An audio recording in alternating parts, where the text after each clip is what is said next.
on. We are live. Hello, ladies and gentlemen, and welcome to the Saturday morning D&D show. Sorry that we are starting so late, but it was a good excuse for charity. So, I just got done with a charity game, so that's why we're running really late. But thank you for joining us. Thanks for coming out. I should probably tweet about this. So, Sir Lucian, I'm joined, as always, by my wonderful co-host, Sir Lucian. Thank you so much for being with me for coming and back. helping. Let's... This is so awkward because it's live, but let's send out a tweet. Yeah, I'll cover for you while you're doing that. So thanks for joining those of you that have jumped back in. If you were at the charity live stream, that looked like a really fun game. I'm sure Jordan will tell us a bunch about it. Also, if you were here earlier at the 12 p.m., we had a new show that we ran with PB Plays Inside. So I wanted to thank her for showing up. We had some really good chat interaction, some people that showed up that I think we had a pretty good show talking about how to playtest beta material for Dungeons & Dragons. So it was a really good segment. You can check that out. That'll be on YouTube. But glad everybody's here. Looks like a nice active Saturday morning on Twitch that we're doing lots of Dungeons & Dragons stuff. And yeah, Jordan's here with us. So yeah. Man, that was. Were you watching the game at all? No, you were probably a little bit. Yeah, I got on early because you started early. And then we did our show, and then right after it ended, we jumped into your back end to watch the final part there. So there's a big gap for sure that I missed, but yeah, I caught a bunch of it. Very cool. Something just dinged. Was that you or me? I didn't hear a ding, so maybe on your side. Okay. Well, Could be wrong. I think yeah. I don't know what I did. Background image. Okay. All right. Should be fine. So, what man, you had an exciting week of D&D because I watched a game that you were in. I caught the tail end of it just in time for some epicness. Yeah. What happened there? Talk about salty too. Oh my Lord. In my brain, like on the stream, because you join somebody's stream and you're playing in somebody's game and you want everything to be fun. And so I'm smiling, I'm joking around with everybody, but in my head, I'm seething that I just died. Yeah. My first level character. I spent a bunch of time thinking about the backstory and agonizing over what I was going to do. And with the first combat we're in, it's like an unwinnable battle. And it's like all these things that piled up that made me a tiny bit salty after I got over it. But, in the moment, you always have that little bit of, and it was like my own buddy in my party is the one that killed me with a thunder wave, and I didn't make the save. So I go down because of a party member. I miss all my death saves. I'm playing meat grinder mode and Adventure League, which you probably know a little bit about that now that you played. And it was just like it conspired against me to have my character died. And so I was like, oh. So, and I was watching it, and your druid decided to cast an AoE spell that hit you. And is that what took you down, or was it something else? Yeah. No, that was it. So, that took you down, and I was watching this, and I'm like, what are they thinking? Like, what is happening here? Yeah. I didn't want to, play somebody else's character. I didn't want to be... Dude, you could step 5 feet over, man. Just step 5 feet over. Yeah, you don't want to be that guy. You're kind of in the moment. Yeah. And the DM kind of the rule was this is a cool discussion part here for this show and relevant for other people that are playing. So with Thunderwave, it is the cubed, 15-foot cube. Well, the DM thought it meant it was centered on the player that casts it. Yeah. But I had mentioned in the stream that no, it's actually off of the front facing of the caster, so they can put that cube anywhere on the facing of their 5-foot square that they're in. See, and I didn't know that. Listening to it, I agreed with him, but you're sure about this? And I didn't want to argue. Yeah, I didn't want to argue. Or is it just an argument? Yeah. So after the stream, I sent him all the documentation that showed him, and I'm just so that was the other thing that had me a little salty is because I knew the rule. Yeah. And I just died because the two people, the player that cast the spell and the DM didn't quite know the rule, but I didn't want to be the guy on the stream arguing rules. Like, that's not how that works. I was just like, I said it once. And when he said, no, I think it's this, I'm like, okay, I'm just going to shut up. I'm going to let it go. It's your game. We'll play it your way. So it was interesting. So yeah, that was a rule that I knew of. And the reason I know it is because in our Storm King's Thunder campaign, I have 3 players that have that spell. The Bard has it. Okay. What spell was it? So many people have it. Thunderwave or something, or yeah, Thunderwave. Okay. Yep, Thunderwave, and they love casting it all the time. So we've run into it so often. So crazy. But that was good. Yeah. So as far as what we did this week in Dungeons and Dragons, from my perspective, yeah. Tomb of Annihilation, which was an Adventure League game, streamed on Anaris's channel. He's a great guy. He's a graphic designer, running games, sells stuff on Roll20. Really fun person. Cool. Nomadic from a really cool Hexes and Bows podcast. PB Plays Inside, which all playing in that game. Character died, so my Hexblade is dead. So this week was dealing with that agony and then deciding on my next character concept. Yeah, so where do you guys go from here? Are you going to just roll a new character and keep going? Is that the idea? Yeah, we had to figure out what happens when your characters die in Adventure League, which could be a whole show on its own. Really? At this point, because of what you can do. I won't bog us down here for this one, but maybe in the future we'll talk about it a little bit. We should do a show on Adventure League at some point, the ins and outs and how it works. Because I think there's a lot of mystery there. I'm learning a lot about it. So, like, spoilers, I went to Adventures League this week, because I've never gone, and I'm like, I'm going to try it out. I'm like, go hang out with like local nerds. And nobody recognized me, so that was cool. 'Cause I'm not as popular as I think I am. Yeah. But continue. You're making a new character. Yeah. So making a new character, probably I'll let that come out on the stream. You guys see what it is. So I finally came up with my concept last night. I finished off the stats and stuff. So that'll be pretty fun. So new character. We played our Thursday night Borderlands homebrew game. This is the pre-West Marches game we've been talking about a little bit, and we've talked about West Marches in the previous shows. This was really fun. They had an encounter with Darklings. I don't know if you've seen them from... they've been around in some stuff, but they kind of had a they were in Volo's guide again. Once again, they had some stats. So I saw them in there, and I really liked them. And then they kind of got deeper into what is like a spider forest, where we had a really fun impromptu chase scene. There's a battle going on. They're fighting a giant spider. So they all conglomerate on this giant spider so it doesn't take their party down. The Darkling, one of them is escaping. The wizard has his familiar try to follow it through this forest and woods. They kill it one round after the Darkling has left the map, and they're like, we all run after it and chase it. So on the spot, I had to think about, well, wait, how am I going to do this? Because we don't have a map to just start moving people and go round by round. I said, we need something else. So we just, on the fly, just came up with, we're going to do athletics checks. We're going to be crashing through the woods, running through the woods. You're chasing and finding them. And what we're going to do is we're going to do opposed checks. And if you make 3 successful checks, you catch up on him. If he beats you 3 times, he gets so far ahead you can't catch up to him. It's just, we'll just call it over. Cool. So I put on the cool chase music. The party went after him, and one of them, like right away, 2 of them are falling behind. They're not making the opposed rolls. But the one fighter we're going back and forth. I win 2, he wins 1, I win 1, then he wins 2, and it's like back and forth, back and forth, back and forth. And he's throwing weapons that he has on him, and he's hitting them, but it's not killing the guy. And it culminates in he finally gets him, kills him, and he goes down, and the Darkling dies. And it was like they were all at the end when the session ended. That was the thing that stuck out in their mind, was this really weird impromptu chase with music, theater of the mind, no map or anything, and they had a blast on that. So don't ever underestimate. This is what I learned as a DM this week. Don't underestimate theater of mind moments with music to back it up. It doesn't always have to be a rendered map that you're moving tactical minis on, or your miniatures. Sometimes there can be a lot of fun when you don't do that. And you can build tension. You can build a climax up to a cool ending, and it's something that sits with your players quite a bit. They made it back to town.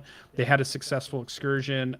They all felt fun. I tied in some backstory stuff, so it went really well, I thought. That's awesome. I have. And then go ahead. Oh no, I was just gonna point in, like, for Christmas, my friend found their Pathfinder cards, but they're chase cards. So you shuffle this deck, and then while there's a chase, it's like, and you flip over a card, and it's like, okay, you ran it, and they're for like an urban setting. So it's like you ran into a fruit cart, or you tripped on this, or like a bunch of guards block your path. Like, what do you do?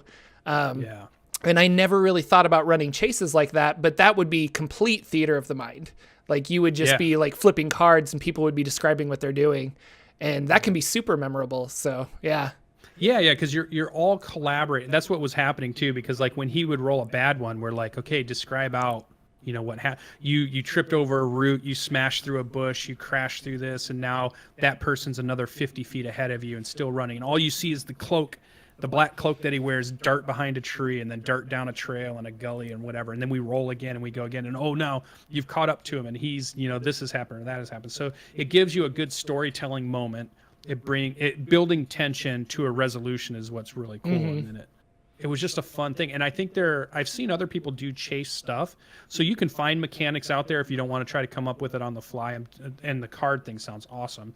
Make it a mini game, right? Make it a small little thing that can, whether it's like dice rolling, like Critical Role in session number 1, if you remember, they sat down and played a card game with 3 6-sided dice. It was Sam and Laura, and we're like, you roll 3 dice and then you can try to sleight a hand to change one of them, and you can then bid more to get another dice or whatever, and then at the end of that you have some type of cool hand. So adding tiny mini games into your game, and I think that's where I got the inspiration from, because when I saw that, it made me think, oh, we can have little mini games for different things. So like a chase scene mini game was kind of cool. So yeah. And then my last thing for this week in Dungeons and Dragons was the hour session just before when we normally run our Saturday morning D&D.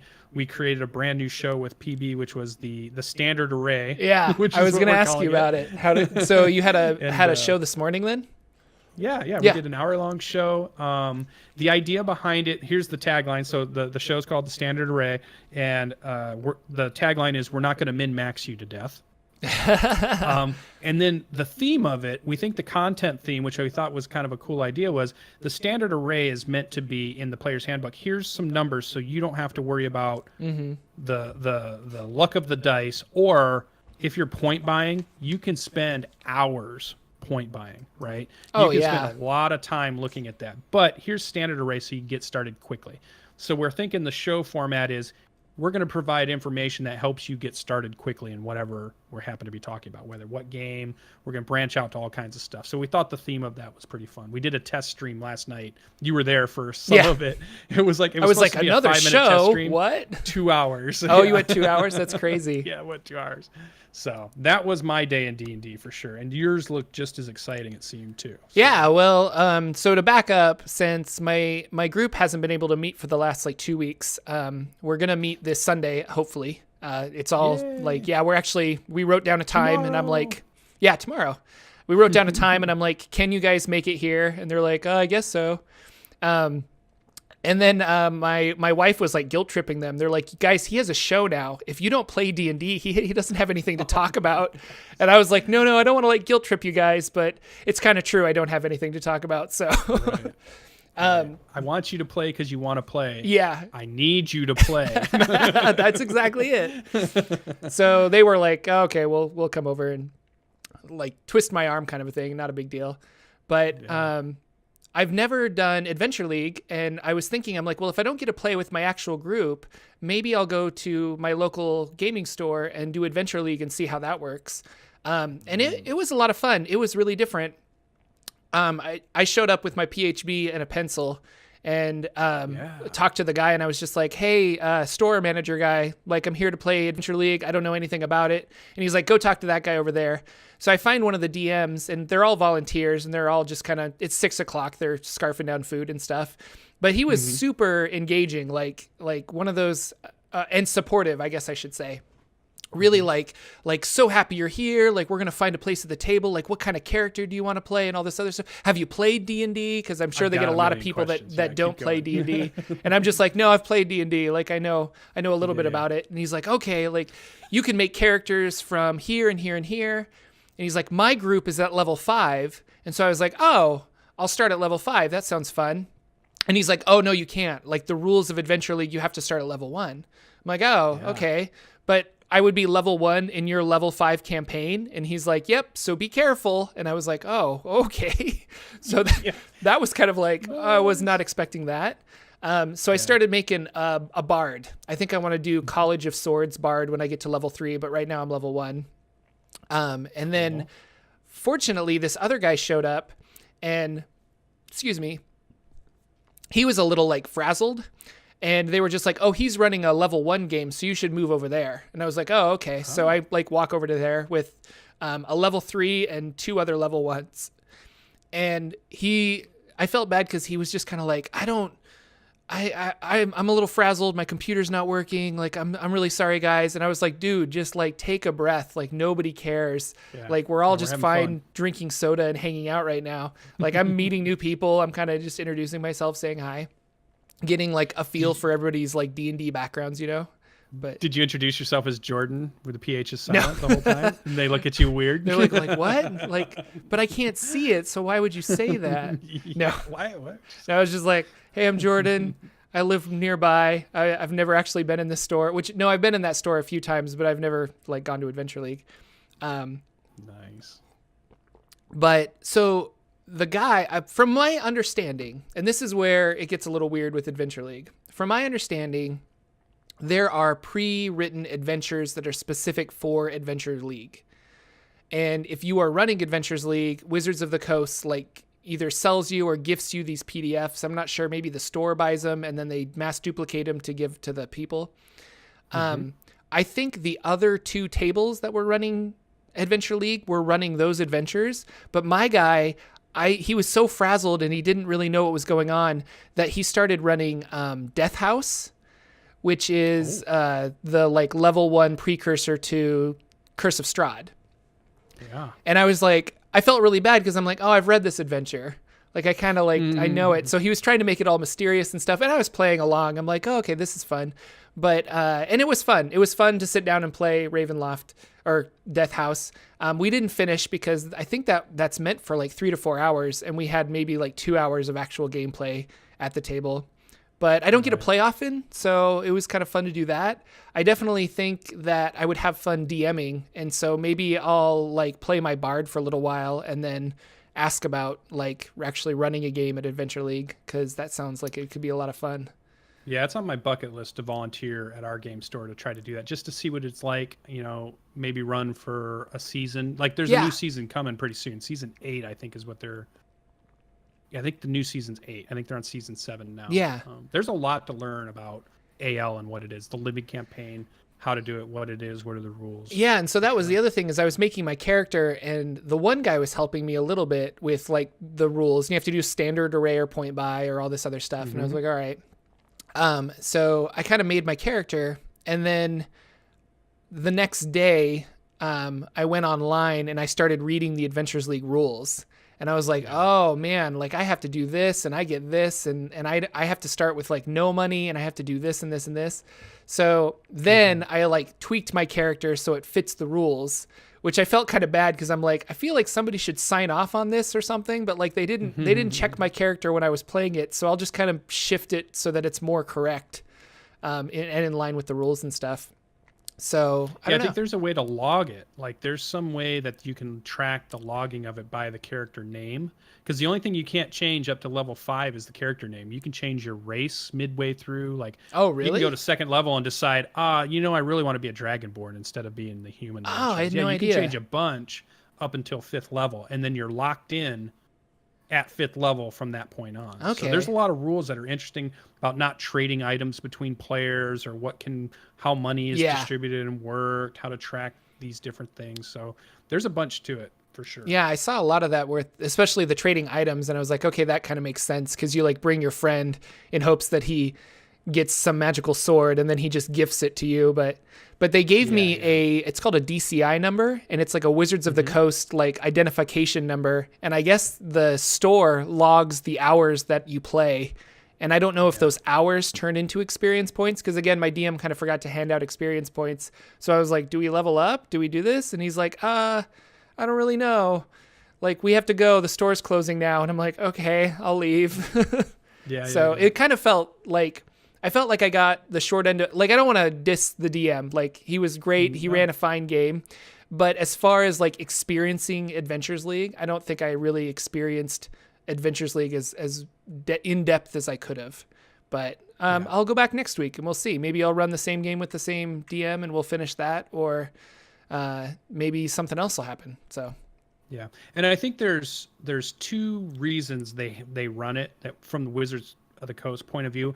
One is to provide a living campaign that ties into their stuff that's out, but allows people to take a character from one table to another and play, right? So that's a cool mechanic. But I think the second reason they do it is to help people learn the game. Oh yeah. So maybe you didn't quite get the experience of, I'm going to be able to move my character from one game to another, and I have an understanding of the Adventure League rules. But hopefully it was a good primer in, if you were brand new to Dungeons & Dragons, you learned about stats, you learned about combat, you learned about skill checks, you learned about role-playing. So in that aspect, you know, even when you have a DM that may not know everything, that's okay, because he's still helping out somebody learn, even if he's learning, you know. Which the guy next to me was cool. Like, he was level 3, but he was still super brand new. Like, I think he only played in a couple of Adventure League games. Well, he was level 3, so he probably played in like 4. But but he was like rolling dice, and he's just like, what do I add again? And I'm like, oh, you like add this and this and this, and like, if you want, you have this cool spell called Hunter's Mark that'll do more damage. Like, you have to just kind of remember that. And he's like, oh, okay. But he was having a blast. So I will say there's, and I've been guilty of this as a DM too, because you kind of just don't know what to do sometimes. But you know when your players surprise you with something that just doesn't quite fit in the rules?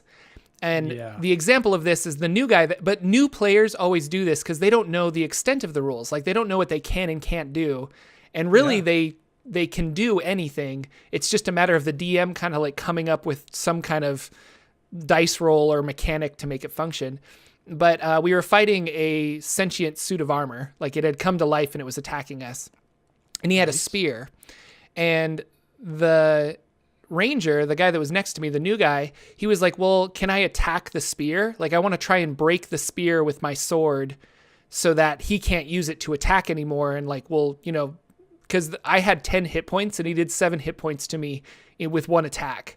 So I'm just like, I'm like getting out of there as fast as I can. And our poor GM was just like, you want to attack the weapon? And the guy's like, yeah, he was really excited about it. And I'm like, give it to him. Like, he's clearly excited about it. Like, say that there's an AC of 10 and it's got like, I don't know, 10 hit points. Like, let him break it if he can physically break it. But the guy was just like, okay, like, if that's what you want to do, and let him roll dice. But he never really like broke the spear, because I could see in the mind of the DM, like, he's just like, you can't attack a spear. Like, what are you doing? Called shots. Yeah. And so actually, you can. There's a fighter maneuver that can disarm, right?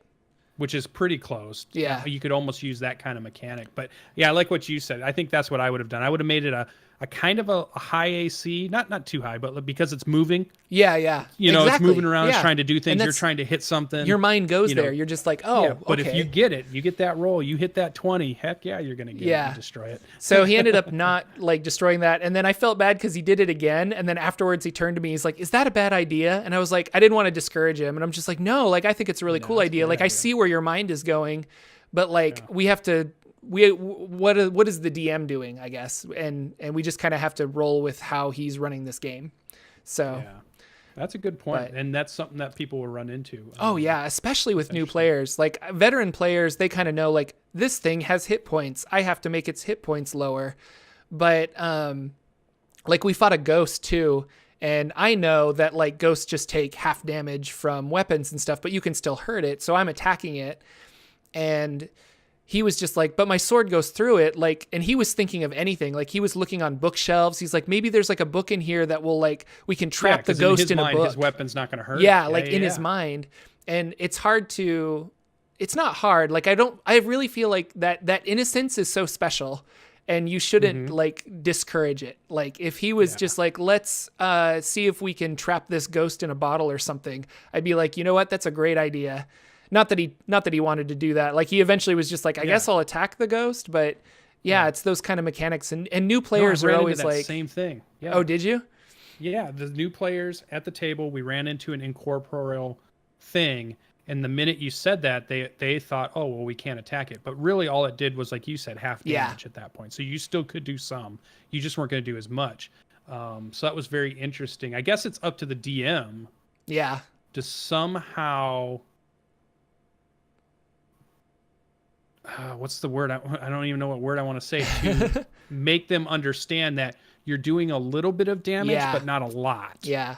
And our DM was saying like sword goes right through. And so, yeah, like if Jordan didn't have that player knowledge, I probably would have been right there with the guy playing the ranger going, yeah, let's try to burn it. So, let's try to, maybe there's something in the room we're supposed to be interacting with, because they're going to give us a way to, that's players go to, well, he would never put something in front of me we couldn't defeat. Yeah. Right? So yeah. there must be something here that we're missing. Maybe we need to do something else. Yeah. Throw salt at it or something. Yeah. Or whatever. Because I watch Supernatural too much. Yeah, we need to make a ring of salt, and we'll stand in the ring, and then it can't attack us. Yeah. It was, I don't know, overall, like another reason to go to Adventure League I was reading online. Like I was kind of surfing Reddit and stuff. I was just like finding information on Adventure League. This is me typing. That's why my arms are moving. Some guy was saying Adventure League is really good for finding players that you want to invite to your home game. So like you get to play with everybody, but there's not that awkward like, hey, I invited you to my table. We've played 4 sessions. In your mind, you're the DM. It's really not working out with this player. You don't really want to play with them anymore, but you don't know how to say like, go away. You know, like that social contract thing is kind of difficult. And so Adventures League is a great way of just like meeting people and being like, I like the way this guy thinks and I like the way he plays. I'm going to invite him to like a home game that I want to run. And I was like, that's actually awesome because if I want to play D&D consistently, because my players just are busy people, I was like, I should really think about trying to run another game, and maybe I'll try to run one with some locals at my store. We'll see. Yeah, now you're falling down the Lucian problem of running too many games, not having enough nights, and then I get the wife eye roll when I tell her about the new game I'm going to run. Yeah, I'm just going to run another one on Sunday. Just one more. And it's funny because I don't get to play that much.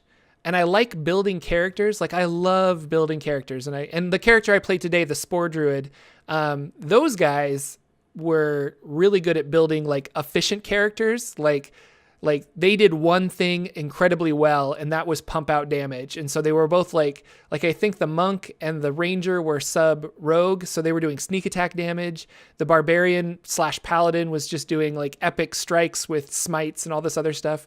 And meanwhile, there's like Jordan the Spore Turtle Druid, who's kind of like, I can do some healing. I can walk up and do like 11 points of damage. And then Andrew would do like 42 points of damage. Yeah. The min-maxer. Yeah, they were definitely min-maxing. And I was like, I like making characters that have a theme. And so definitely my turtle had this like, kind of like my death cleric, I guess. It was this kind of like disgusting. Actually, I kept thinking of Holly Conrad's character Strix, the like trash witch. Because I'm just like, no, he's this like gross kind of like covered in mushrooms, like spore threads kind of all that he has to like wipe away because they keep regrowing back, you know? Nice. And so all of my spells were kind of like necrotic and stuff, which didn't help us towards the end. I want to see the cosplay on that. Oh yeah.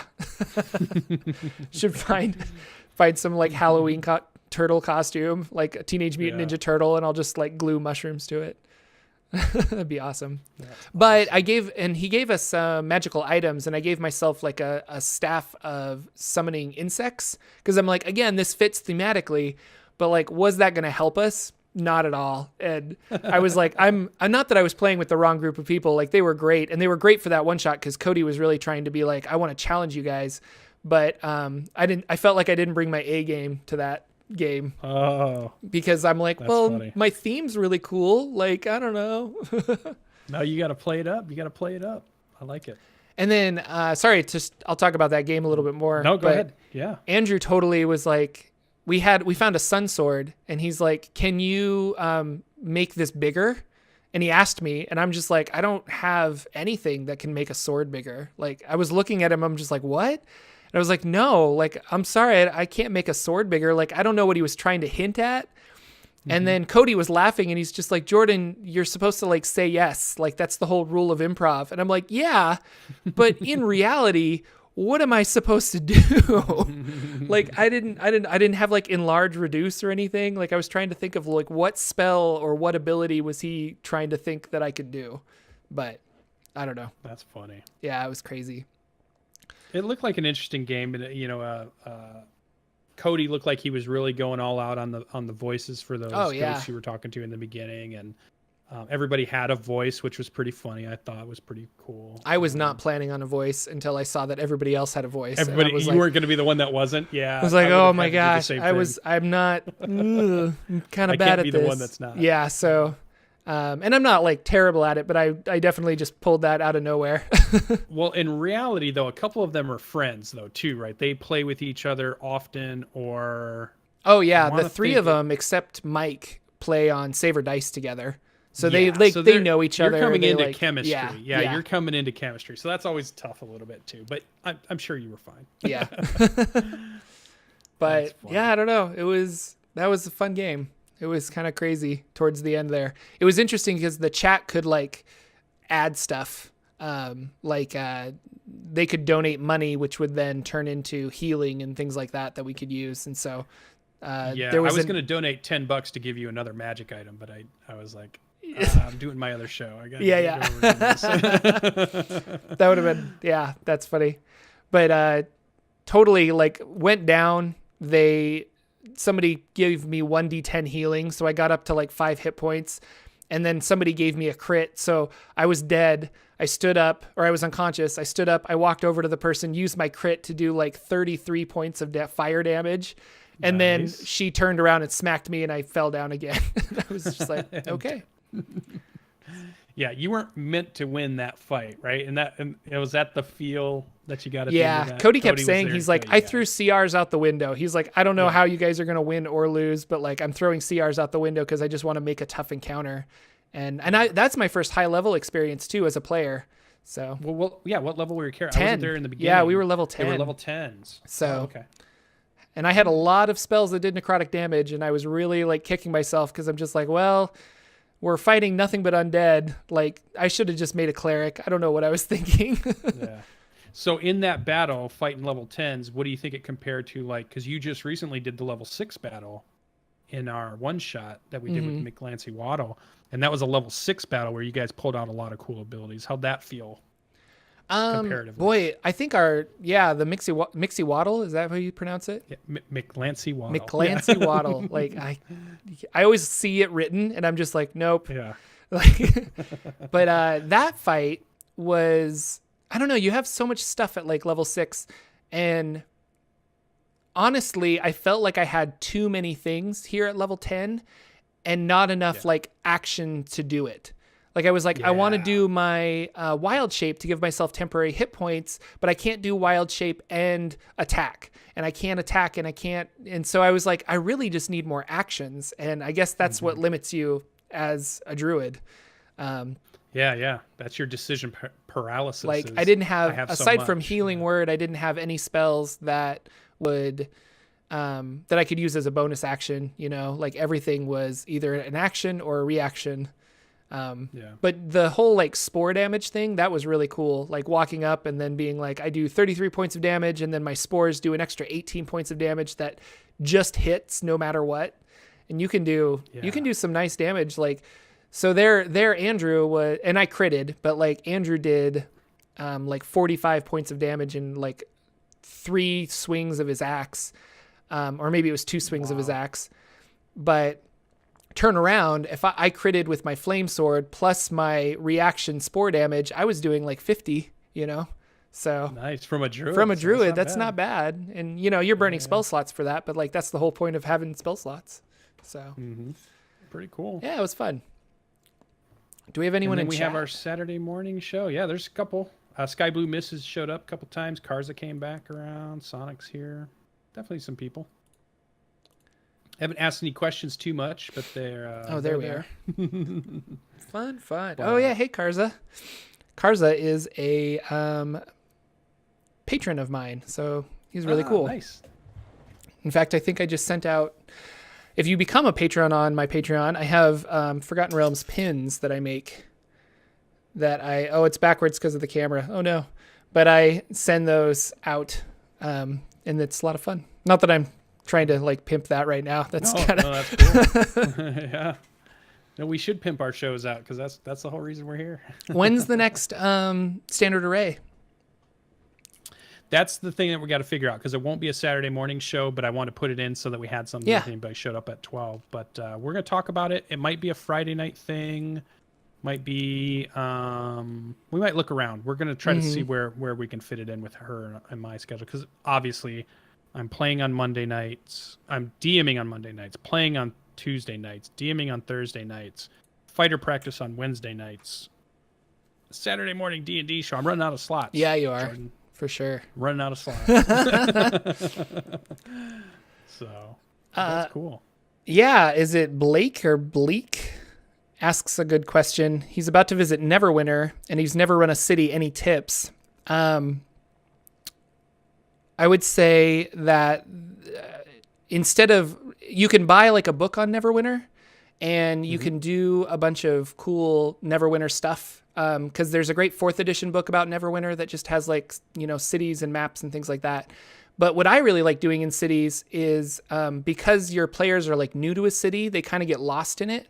And there's a really great book called Vornheim that is setting and system neutral about creating cities. And it has a lot of really cool abilities where you roll dice, you get a number like say 432, and then you draw the numbers 432 and you put lines intersecting them, and you've suddenly made a street, and you've made like a city, and you start putting little boxes in, like here's a town, or here's not a town, but here's a building and here's a shop. So I'd really recommend Vornheim. Yeah. Questing Beast. Vornheim is amazing. That's Questing Beast. That is where I got Vornheim, is you did a video on it, and I'm like, this book looks awesome. And I picked it up because of that. So. And I think that's the style of adventure that takes a little bit more prep than maybe some of the other ones, just because your players can ask to go to a shop or a tavern or a different place, and all of a sudden you have to populate those things.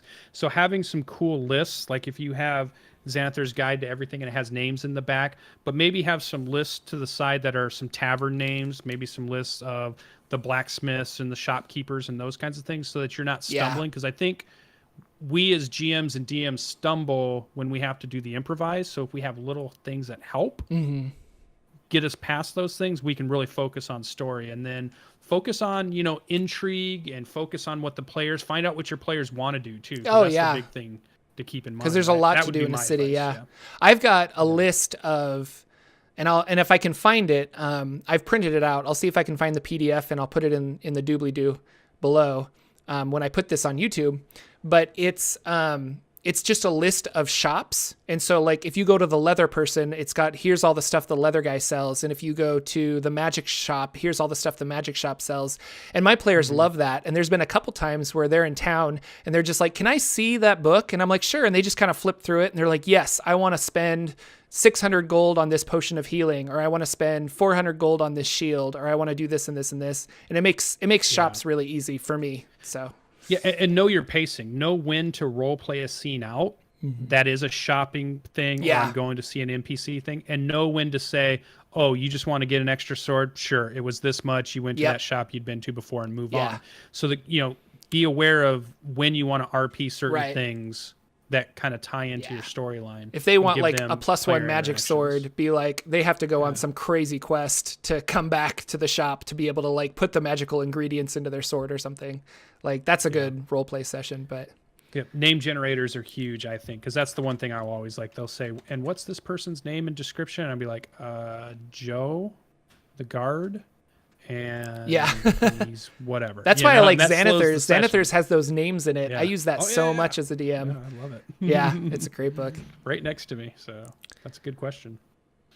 This is going to be a nice long episode. I keep telling Jordan that we've got a 30-minute Saturday morning show. This one's all messed up. Not messed up in a good way, not a bad way, because of the charity stream and moving on, and it's going to be long and everything. But we have so much to talk about that we got to do some more shows, or we got to do some more time in there, because we could just really talking about Adventure League, talking about how we run our games, talking about how we prep and all that stuff. We want to share that with everybody. We want to hear your tips and pointers and chat. And good. That's what this show's for. And I guess we're kind of coming to the end of this, but like I wanted to talk about one last thing, like playing the game. I keep moving my headphones because I can't hear myself talk. Playing the game this morning and in Adventures League, I'm starting to think that I like DMing more than I like playing. Like I like playing, but like as a DM, I'm just more invested in what's happening. And there's never that downtime where it's like, okay, now it's Jordan's turn and he finishes. But like when you're DMing, you're like, now it's Lucian's turn. Now it's Abby's turn. Now it's, Jacob's turn. And you're kind of like constantly thinking and moving about the scenario. Like Cody today was just so amped as a DM. I've never seen him DM before, but he was just like, he was so like excited about it. And I'm like, that's how I get when I DM. Like, I just get so excited about like what's happening and like, can you squeeze out 25 points of damage to like take this guy down? Oh, like, oh, you can't. Okay, moving on. He's going to attack you like this. Yeah. Like, I don't know. Yeah, I think I might enjoy DMing more. Pace. Yeah. I think I don't know. I think I'm there too, because also you get to say the narrative a lot. So when something swings a sword or something does something, you get to describe a lot more of that than the player does. The player sometimes gets that, but they get like a quarter of the amount the GM gets to say what's happening. The room looks like this. The wind is doing this. The storm, the boat is rocking, whatever. And then when my player comes up, I'm like, okay, I attack, I throw my spell, and I'm done. I don't get as much narrative opportunity to throw out stuff out there. Yeah. So I could see how that is for sure. Oh yeah. Like I was just jealous today watching him. I'm like, oh man, he's having so much fun. And like I had a great time, but yeah.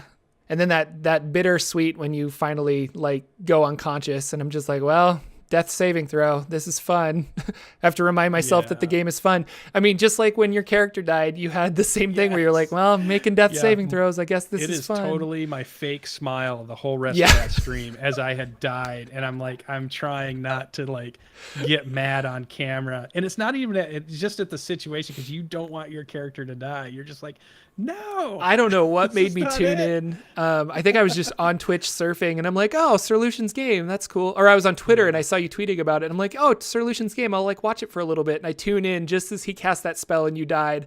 And I was like, oh no. And then PB shows up and she's like, I'm here. No, I'm not. Like just 2 arrows dead. 2 characters dead. First encounter of the campaign. Oh, it was crazy. That was so crazy. Death saves died. Yeah, so it'll be fun. Yeah, we love playing. I love GM. Do you get that feeling like when you were playing the Sunday games that you were like, I want to be running it more than I want to be playing it? Yeah. You were even there because you weren't getting enough to do? Like, and I was wondering if it was because it's an online game and I had never done an online game. So I was wondering this about myself. But playing Adventures League was kind of the same thing. I was like, no, I think I just like running it more. But not that, and I guess I'm making it sound like I hate playing. Like that is not the case at all. But, and I definitely also don't want to run every single D&D game. Like I like running my one, maybe I'll add another one. We'll see. Cause it's just a lot of work, outside of the game to prep for everything. And I shouldn't say it's a lot of work. There are DMs out there that make it look really easy, but I put a lot of work into it and making tables and stuff. So speaking of that, I should want to reserve a seat at the next game you create. Okay. I want to try and do, I'm learning Roll20. And you were saying that I should stream my learning curve of Roll20 and be like, I don't know how to use this. Let's see if we can figure it out together. But, cause playing in Roll20 is one thing, but like Cody was making macros and he was doing all kind of crazy stuff. So yeah, I thought it was funny that he struggled a little bit. Cause like he had said, he'd been doing more Fantasy Ground lately. Yeah. But I found him, or he's more known for being the guy that does Roll20 tutorials. Yeah. And so they were giving him all kinds of crap this morning because of that. Was so good. Too funny. So that was definitely fun. So it was a cool stream. It sounds like we had a great week of D&D, the both of us, really. Yeah. It was just really good stuff. It was a lot of fun. I'm just amped right now because of that game. So like, I'm like, let's do the Saturday morning D&D show. All right. Yeah, let's run a game. Everybody start rolling characters in chat. Oh man, that'd be epic. Yeah. Okay. Well, should we bring this to a close or do you want to talk about some other things? No, I hate to do it. I don't want to, but we probably should. Thank you for watching, everybody. Again, this will be uploaded on Monday to my YouTube channel.